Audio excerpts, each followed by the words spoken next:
Are subsidising free nursery care because it hasn't been properly funded by the government. That's according to a new survey. Many nurseries say they are struggling to cover costs and are having to ask parents to help for fees, nappies and lunches.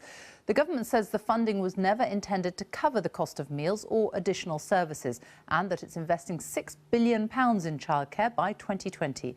Our education correspondent Elaine Dunkley has the details.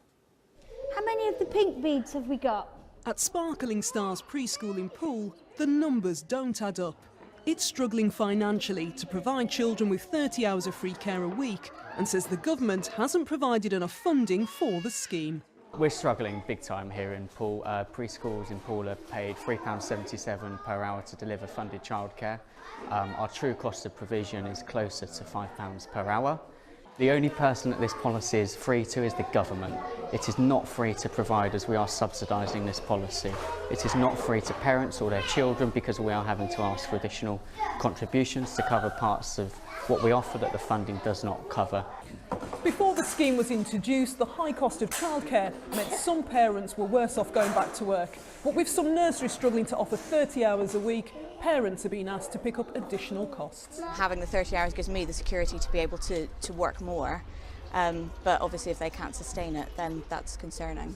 When they go on to bigger schools, you're not asked to make donations and things there. It is costly for a working family when you look at what the minimum wage is, what they earn, then you take off that cost to the nursery. The report from the Preschool Learning Alliance suggests only 35% of childcare providers are delivering 30 hours a week completely free. 37% have introduced or increased charges for things such as meals and snacks to make up the shortfall, and 38% of providers are uncertain whether or not they'll be offering 30-hour places in a year's time. Almost on a daily basis, I receive emails and letters from providers that have been around for 10, 20, 30 years who are saying, we've had enough, we can no longer make this work, we're closing our doors. When you get 1 in 5 providers in this survey that are saying effectively, we are worried that we will not be here next year, then that's a bad place to be, and government knows this is likely to be the case. The government insists the additional hours are working for parents, but nurseries say they are going out of business. Elaine Dunkley, BBC News.